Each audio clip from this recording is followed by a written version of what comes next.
right? Yes. Could you explain to us what this is? Well, really, this is a shell of a storage tank farm facility, and where we're at is actually where Coastal States was at, the facility. And so what we wanted to make sure is that people know how this land came about, that there was a struggle, that there were tanks, fuel storage tanks here, and that people that worked with the community to close them down and relocated them. And during that time, there was, you'll see it says benzene causes cancer because the storage facilities had a lot of gasoline in it. And people actually live right across the street where you'll see the tents now. But you'll see that people actually live, that's how close people live. And then people lived on the other side of those trees is another community. So you had the storage facilities here, you had a flare that was burning off the access over there, and you had community there. And so people were being exposed to all these tank farms. And if you follow me over here, I'll show you exactly where we're at.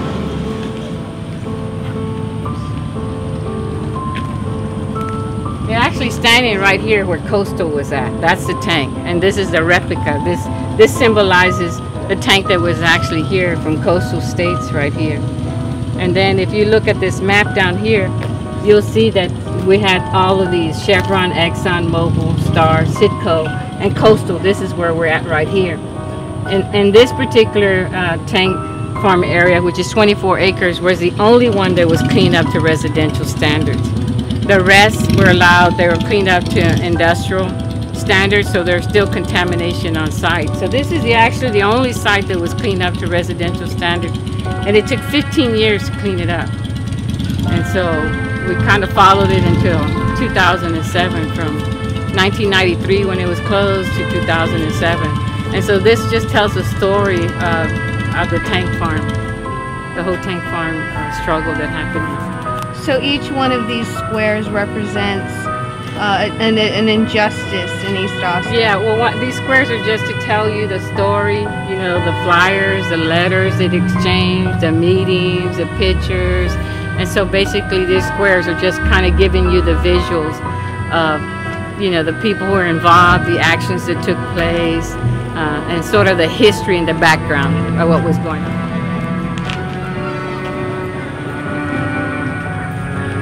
Have some amazing musicians, but we want you to come back on Saturday and Sunday when this site will be fully activated. You can kind of see the beginnings of it around you. We need you here on Saturday and Sunday.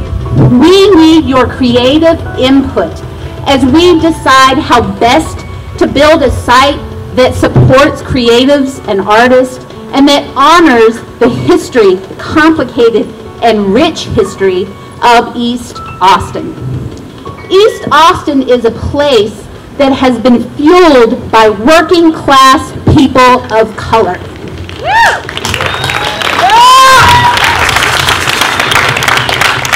And those people on many occasions have fought with bravery and dignity to defend their community and to defend their cultures. They fought to have clean air to breathe. They fought to have clean water to drink, and they fought to clean the very soil that you're standing on today. It is my honor and privilege to introduce to you tonight one of the people who have for over 50 years, worked tirelessly for this community. Ladies and gentlemen, I'd like you to give a warm welcome to Susana Almanza.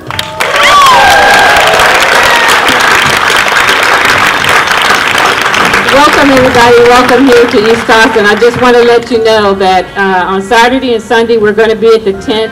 We're going to be airing the tank farm story on video, and we're also going to have a panel discussion with people who have survived all the injustice and contamination that went on here in this site. For you all that don't know, this was a 52-acre site right across the street. If you get the opportunity, and many people have, that is a replica of a storage tank facility. Coastal State was there right across the street. And right where you're at now, we had residents living here. So you can see how close the residents were to the tank farms. which stored gasoline, which also emitted benzene, which is a known carcinogen, known to cause cancer. And across on the other side, you had Chevron, you had Texaco, you had Mobil, you had Citgo, you had Exxon. So you had 6 giant corporations that were here contaminating the environment, contaminating the health of the people, contaminating the air and the water and the soil. Now, how many of you, when you've gone to put gasoline in your car, have gotten a whiff of that gasoline? How many? Show me your hand. Okay, there's some people got to get that whiff, so they'll know how it smells.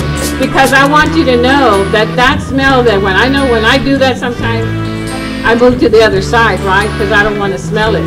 Well, the community here was smelling that 24 hours a day, 365 days out of the year. It was horrible. It was horrible. And when we finally got testing done here, air quality testing, benzene was going over the allowable amount that you can be exposed to 750 times over the allowable rate. So it was a great injustice that happened here. But for that, along with the East Austin Strategy Team and other environmental groups, we worked together. And we took on this fight and this campaign to close the toxic tank farm.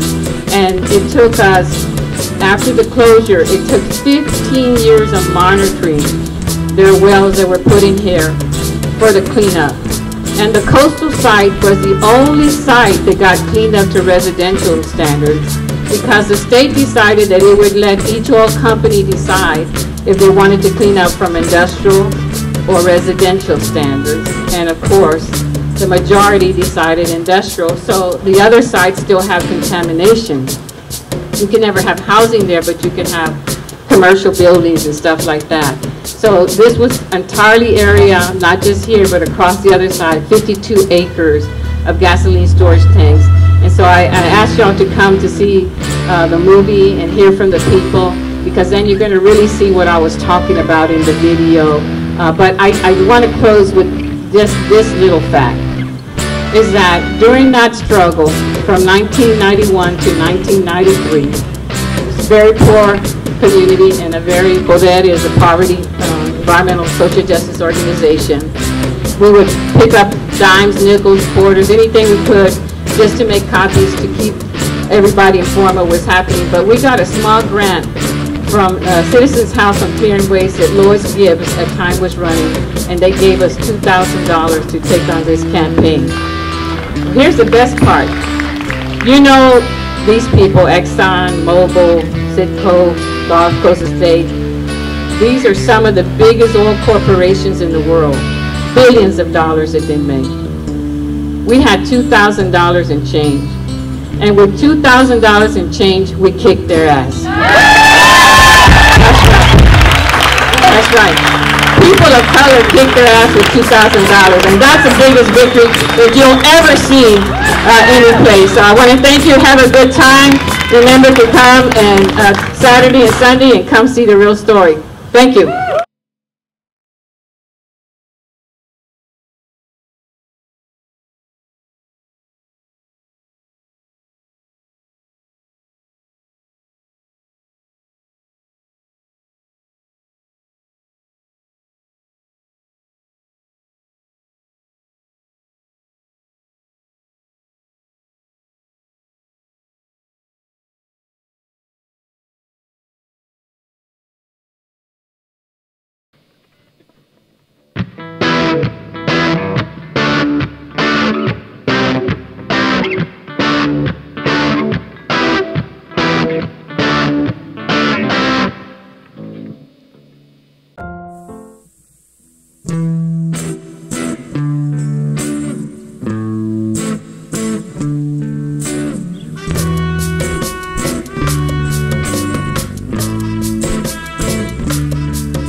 La Prensa, and we're here with the lease. And could you tell us a little bit about what it is you do for Fusebox or Think East? Hi, yeah. So I work for Fusebox Festival. We're a nonprofit arts organization here in Austin, Texas. And we received a planning grant from Art Place America in partnership with the City of Austin, an entrepreneur, and the developers of Think East Austin. Their names are Rodbert Summers and Richard DeBarga. And this is the former site of the tank farms in East Austin on Shady Lane and Balm and Jane. Could you tell me a little bit about this event and what it means to you and what brought you out here tonight? Oh, well, I'm a huge supporter of Fusebox Festival, and I'm always interested in whatever that they're up to, and so I wanted to come out and support that, and I heard that it's just a great party, and I think that the whole idea of them kind of redeveloping this land that was, you know, such a stain on the community for so long.